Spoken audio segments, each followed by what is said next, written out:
What separates the successful entrepreneurs from the non-successful ones is pure perseverance.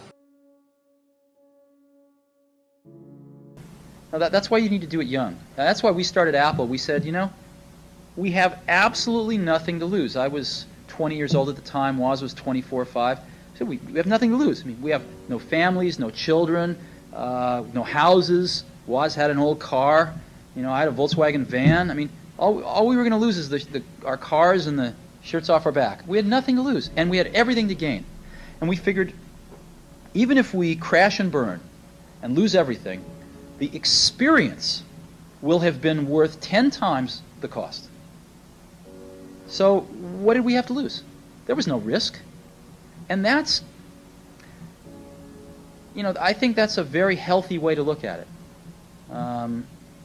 Some people say, well, you could have gone to college and been a lawyer. Well, you're right, but you can go to college and be a lawyer when you're 25.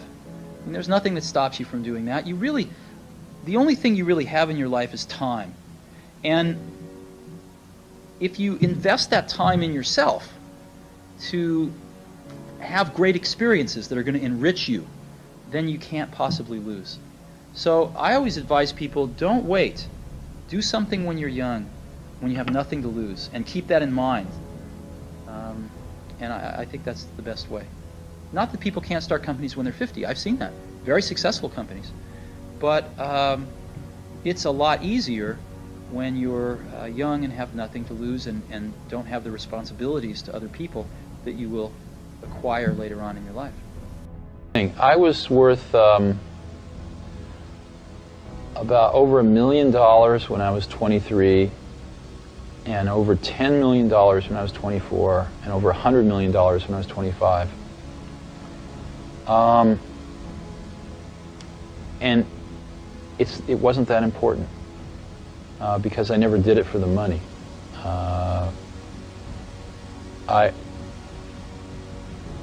I think money is a wonderful thing because it enables you to do things. It enables you to invest in ideas that don't have a short-term payback and things like that. But especially at that point in my life, it was not the most important thing. The most important thing was the company, the people, the products we were making, what we were going to enable people to do with these products. So I didn't think about it a great deal. You know, I never sold any stock, and just really believed that the company would do very well over the long term. People say you have to have a lot of passion for what you're doing, and it's totally true. And the reason is because it's so hard that if you don't, any rational person would give up. It's really hard, and you have to do it over a sustained period of time. So if you don't love it, if you're not having fun doing it, and you don't really love it, you're going to give up.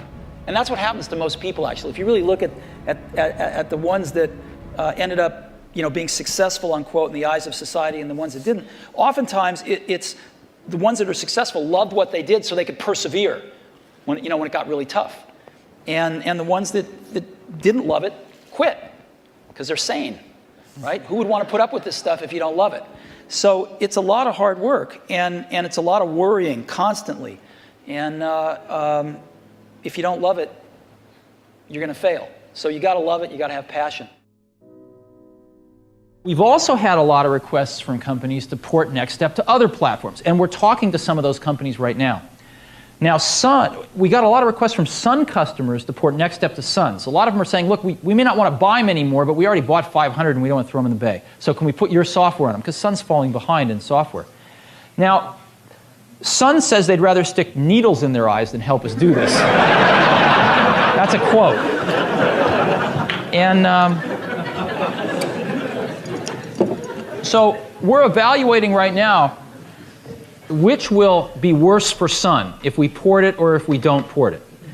And since we're fairly customer-driven, we'll probably end up doing what the customers ask us to do, because we want to make them happy.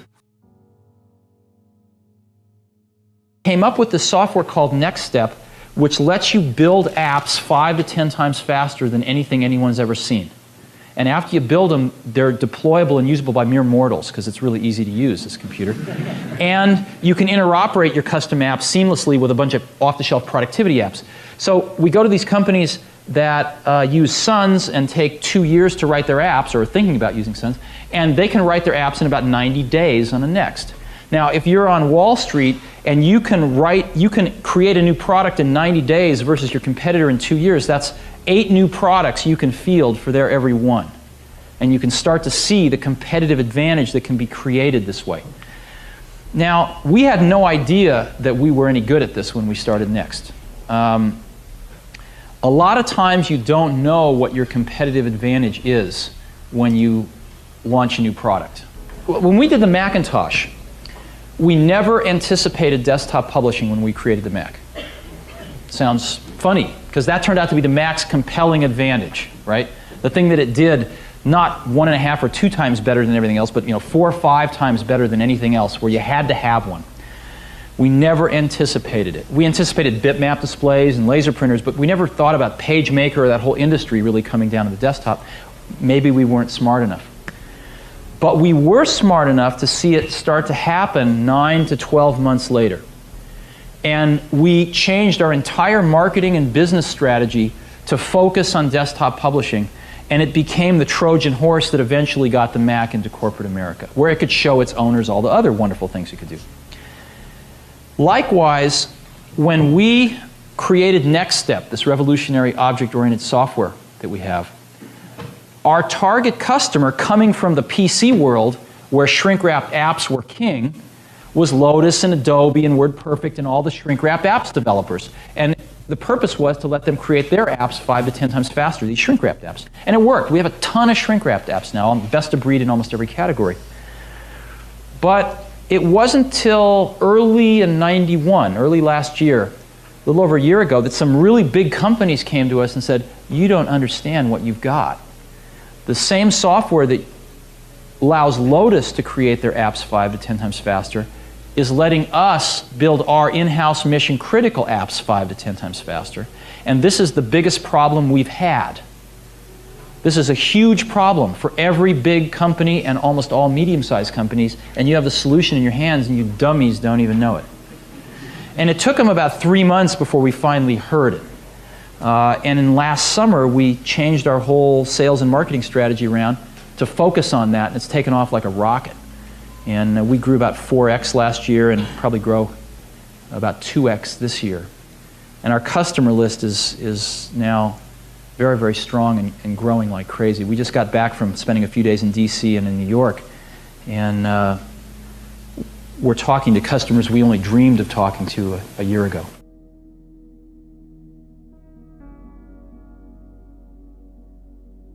Apple was a very classic Silicon Valley startup in the sense that Steve Wozniak and my partner had both worked for Hewlett-Packard. Matter of fact, Woz was still working there when we started Apple. And Hewlett-Packard was the genesis of not just the concept of starting your own company, but, and of course it was the primary role model in the Valley, but it was also the ethics or the ethical basis of how you wanted to build your company, a company that was based on values, not based on just making money. And HP had the HP way, and they had a list of their values. And the first one was, we need to make a profit or else we can't keep this company going. But after that, they got into how they wanted to treat individuals and conduct their corporate life. And it's very idealistic, in my opinion. So we were very much influenced by that. The second thing that made us very, very typical in a way was that we were building a product that we ourselves were the customer for.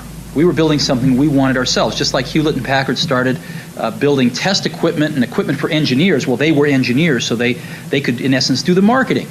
They could figure out what an engineer might want in a product as well as design it. We wanted a computer, and we knew exactly what we wanted in a computer, so we could do the marketing as well as the engineering of that product. This changed later as we started selling to people that were different than us, but certainly in the first several years of Apple, we were selling to people that were just like us. And a lot of Silicon Valley companies have started that way. It's very efficient, and I think it works quite well. I'm working pretty hard, and so are a lot of people, but I'm one of them. My car's there pretty early, and it's in the parking lot pretty late and on weekends. So, and I value my family time a lot. So I'm pretty committed to this and seeing Apple turn around. The company, I mean, I started the company with Steve Wozniak in my parents' garage, 20 years ago, and over 22 years ago. And so there's a definite place in my heart for this. I'm drawing a salary of, I think, $1 per year. So I hope I'm not burdening the shareholders too much. And I very much want to see Apple get turned around, and I think it's gonna. So I don't know how much more committed I could be. If people need these symbols, well, maybe that'll happen. I don't know. But my answer to them is I don't know how I could be working any harder. And when you make a copy of an audio cassette tape, let's say, an analog copy of an audio recording, you get noise artifacts, hiss, right? We've all experienced that. Well, the same thing happens when you make an analog copy or an optical copy of a piece of film. If you copy optically one piece of film to another, you get hiss, if you will, and in this case, the noise artifacts are visual. You get a dirty frame. Well, when George was making the original Star Wars, he had to combine many, many pieces of film together to make one frame. Some with the models, some with the matte paintings, some with the human characters, some with the special effects. And by the time he got through combining all these pieces of film to make just one frame of his movie, it was dirty. And he, being the genius that he was, thought, I wonder if I combine them digitally, if they could be totally clean. Because when you make a digital copy of an analog recording, it's perfect. And it turns out if you make a digital copy of a piece of film, it's perfect. Sharper, clearer. Sharper, clearer, without the noise artifacts. So George hired this guy named Ed Catmull, who was at the New York Institute of Technology, to come out and build a computer group for him and to figure out how to solve this problem. And they did. And George was the first one to ever do this. And after this problem was solved, George decided that he'd solve this problem, and he decided he would sell this computer group. And I ended up buying them. I met Ed, and Ed told me his dream was to make the world's first computer animated film. And I bought into that dream, both sort of spiritually and financially. And together, we started Pixar in 1986. I've been very lucky in meeting incredibly talented people and hanging out with them. And so that's been my greatest strength. And what's your biggest weakness?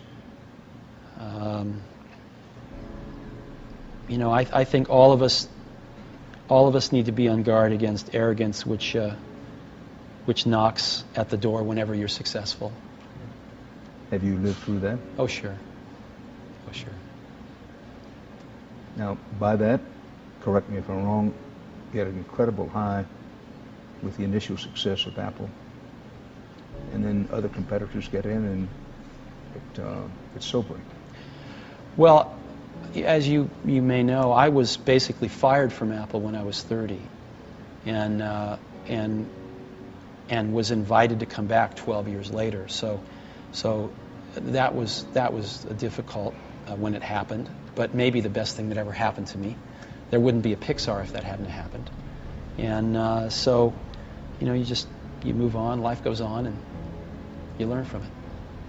We're at the end here, but you were fired from Apple when you were 30, asked to come back when you were, what, 42? Mm-hmm. Did you think at that moment how sweet it is? No, I thought at that moment, what a circle of life. Life is just always mysterious and surprising, and you never know what's around the next corner. So.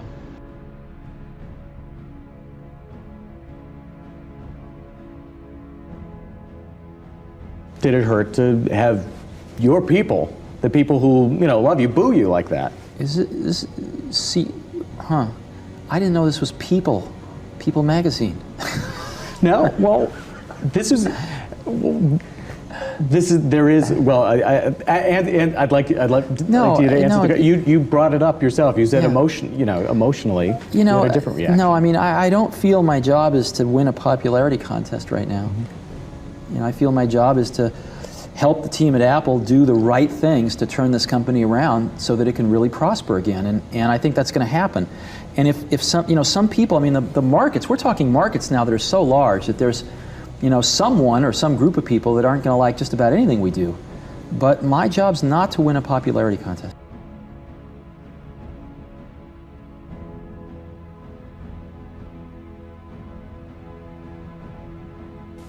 No, I've actually always found something to be very true, which is most people don't get those experiences because they never ask. I've never found anybody that didn't want to help me if I asked them for help. I always call them up. I called up, this will date me, but I called up Bill Hewlett when I was 12 years old, and he lived in Palo Alto. His number was still in the phone book. And he answered the phone himself. He said, yes? He said, hi, I'm Steve Jobs. I'm 12 years old. I'm a student in high school, and I want to build a frequency counter. And I was wondering if you had any spare parts I could have. And he laughed, and he gave me the spare parts to build this frequency counter, and he gave me a job that summer in Hewlett-Packard, working on the assembly line, putting nuts and bolts together on frequency counters. He got me a job in the place that built them. And I was in heaven. And I've never found anyone who said no or hung up the phone when I called. I just asked. And when people ask me, I try to be as responsive, to pay that debt of gratitude back. Most people never pick up the phone and call. Most people never ask. And that's what separates sometimes the people that do things from the people that just dream about them. You gotta act. And you've got to be willing to fail. You've got to be willing to crash and burn, with people on the phone, with starting a company, with whatever. If you're afraid of failing, you won't get very far. My model of business is the Beatles. They were four very talented guys who kept each other's kind of negative tendencies in check. They balanced each other, and the sum was greater than the total was greater than the sum of the parts. And that's how I see business. Great things in business are never done by one person. They're done by a team of people, and we've got that here at Pixar, and we've got that at Apple as well. And so that's what lets me do this. Well, when the Beatles, when they were together, they did truly brilliant, innovative work. And when they split up, they did good work, but it was never the same. And I see business that way too. It's really always a team. There is an entrepreneurial risk culture in the Valley that is as important to, it is as key of a reason why Silicon Valley exists as any other reason. I mean, the primary reasons are the entrepreneurial risk culture, the of which role models are a very big part. Second is the universities, Stanford and Berkeley. There wouldn't be a Silicon Valley if there weren't Stanford and Berkeley constantly bringing in human capital, which decides to stay here because it's so nice. And third, certainly for the number of companies that start, is the financial infrastructure as well. And then fourth is the beehive effect. You've got a lot of extraordinarily talented people, and the beehive effect says that it's a lot more efficient to have that talent and all those companies together. And let me give you an example. When you want to start a company, you need to hire some experienced people. You just can't hire people out of school most of the time. So you have to hire some experienced talent. Well, you're going to ask somebody to leave a job, maybe they have a family, and come to your place to work. Well, if your company's in Montana and they move their family and your company fails, there's not another company in Montana that they can go to work for, most likely. So you're going to have to move again. As where if all you have to do is convince them to turn left instead of right down the road to go to work in the morning, but they keep their same house, their kids don't have to change school, etc. And if your company fails, well, they just go get a job another week at some other company. You're going to have a much higher probability of recruiting them. And so that's the beehive effect. And those four things together, I think, are why Silicon Valley is today, what it is. The entrepreneurial risk culture has a lot to do with role models, starting off with Hewlett and Packard, and models of engineers that started companies, models of marketing people that started companies, and even some spectacular failures. Some of the failures are as widely discussed as the successes. And even even the failures, people are admired for trying. And I think they pick themselves up, dust themselves off, and go get a job. Maybe they don't own the company. Maybe they're not a founder of the next company, but they've got a really good job, and there's no real chance that they'll end up destitute. The people that are really good want to work with the best people they can find. Hopefully people that are even better than them. I mean, that's my view of things. It seems like all the good people I really want to hire, it seems to take me a year to hire them. And it's always been that way, even at Apple. Some of the best technical people or whoever, it always seemed to take me like a year to pry them out of HP or wherever. And it took me over a year to hire. I think Mike has the award. You're about a year and a half. And they're all worth it.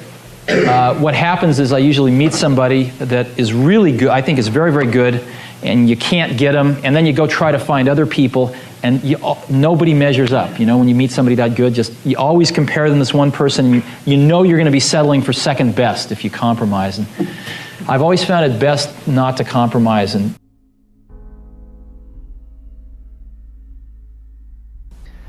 Apple was a very classic Silicon Valley startup in the sense that Steve Wozniak and my partner had both worked for Hewlett-Packard. Matter of fact, Woz was still working there when we started Apple. And Hewlett-Packard was the genesis of not just the concept of starting your own company, but, and of course it was the primary role model in the Valley, but it was also the ethics or the ethical basis of how you wanted to build your company, a company that was based on values, not based on just making money. And HP had the HP way, and they had a list of their values. And the first one was, we need to make a profit or else we can't keep this company going. But after that, they got into how they wanted to treat individuals and conduct their corporate life. And it's very idealistic in my opinion. So we were very much influenced by that. The second thing that made us very, very typical in a way was that we were building a product that we ourselves were the customer for. We were building something we wanted ourselves, just like Hewlett and Packard started building test equipment and equipment for engineers. Well, they were engineers, so they could, in essence, do the marketing. They could figure out what an engineer might want in a product as well as design it. We wanted a computer, and we knew exactly what we wanted in a computer, so we could do the marketing as well as the engineering of that product. This changed later as we started selling to people that were different than us, but certainly in the first several years of Apple, we were selling to people that were just like us. And a lot of Silicon Valley companies have started that way. group of people that do not use quality in their marketing are the Japanese. You never see them using quality in their marketing. It's only the American companies that do. And yet, if you ask people on the street which products have the best reputation for quality, they will tell you the Japanese products. Now, why is that? How could that be? The answer is because customers don't form their opinions on quality from marketing. They don't form their opinions on quality from who won the Deming Award or who won the Baldrige Award. They form their opinions on quality from their own experience with the products or the services. And so one can spend enormous amounts of money on quality. One can win every quality award there is, and yet if your products don't live up to it, customers will not keep that opinion for long in their minds. And so I think where we have to start is with our products and our services, not with our marketing department. And we need to get back to the basics and go improve our products and services. Now again, quality isn't just the product or the service, it's having the right product. You know, knowing where the market's going and having the most innovative products is just as much a part of quality as the quality of the construction of the product when you have it.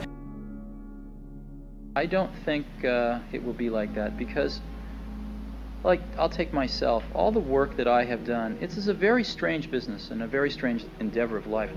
All the work that I've done in my life will be obsolete by the time I'm, 50.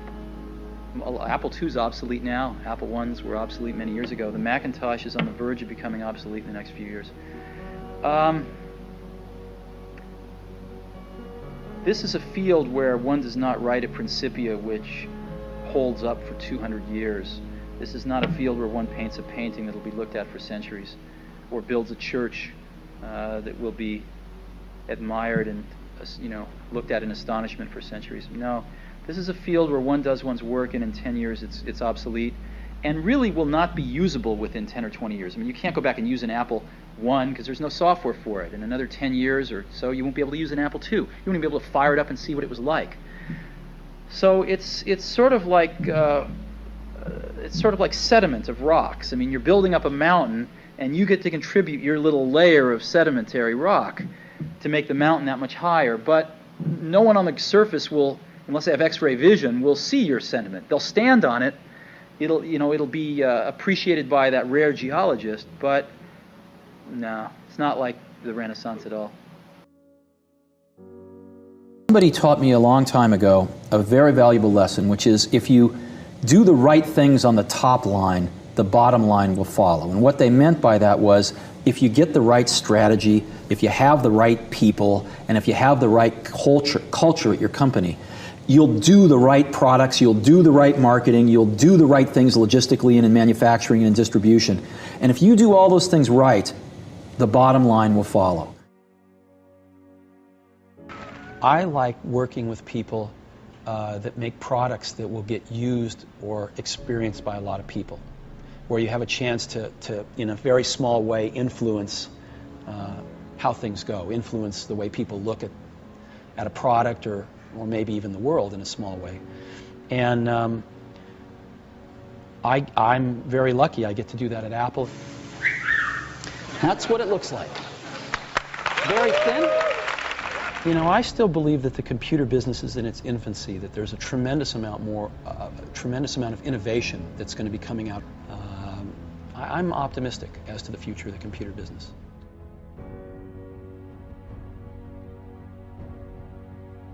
One of the things that Woz and I did was we built blue boxes. These are obsolete now, but they were devices that you could build. You know, when you make a long-distance phone call, in the background you hear doo-doo-doo-doo-doo-doo. Those are the telephone computers actually signaling each other, sending information to each other to set up your call. And the signaling they use is a lot like touch-tone phones, only it's different frequencies. Well, you can make a box that emits those frequencies, that can make those tones. And there used to be a way to fool the entire telephone system into thinking you were a telephone computer, and to open up itself and let you call anywhere in the world for free. And matter of fact, you could call from a payphone, go to White Plains, New York, take a satellite to Europe, take a cable to Turkey, come back to Los Angeles, and you go around the world 3 or 4 times and call the payphone next door and shout in the phone, and be about 30 seconds and come out the other end of the other phone. So we actually, and these were illegal, I have to add, but in spite of that, we were so fascinated by them that Woz and I actually figured out how to build one. We built the best one in the world. It was the first digital blue box in the world. And we would give them to our friends and use them ourselves. And you rapidly run out of people you want to call. But it was the magic of the fact that 2 teenagers could build this box for $100 worth of parts and control hundreds of billions of dollars of infrastructure in the entire telephone network in the whole world, from Los Altos and Cupertino, California. That was magical. And experiences like that taught us the power of ideas, the power of understanding that if you could build this box, you can control hundreds of millions of dollars worth of telephone infrastructure around the world. That's a powerful thing. And that, if we hadn't have made blue boxes, there would have been no Apple. Because we would have not had not only the confidence that we could build something and make it work, because it took us 6 months of discovery to figure out how to build this. It was a tremendous process in itself. But we also had the sense of magic that we could sort of influence the world, control it in the case of blue boxes, but something much more powerful than controlling, influencing in the case of Apple. And they're very closely related. I really do to this day feel if we hadn't had those blue box experiences, there never would have been an Apple computer. Now, if you want to know what's going to happen in 5 years, you don't look in the mainstream, you look at the fringe. And the fringe back in 1975 was the Homebrew Computer Club. And it was a bunch of people that were in this area that were building their own computers because they couldn't afford to buy them. I mean, computers were $100,000, $50,000, and we could afford them.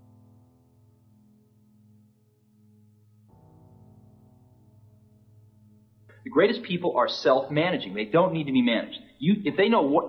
Once they know what to do, they'll go figure out how to do it, and they don't need to be managed at all. What they need is a common vision, and that's what leadership is. What leadership is having a vision, being able to articulate that so the people around you can understand it, and getting a consensus on a common vision.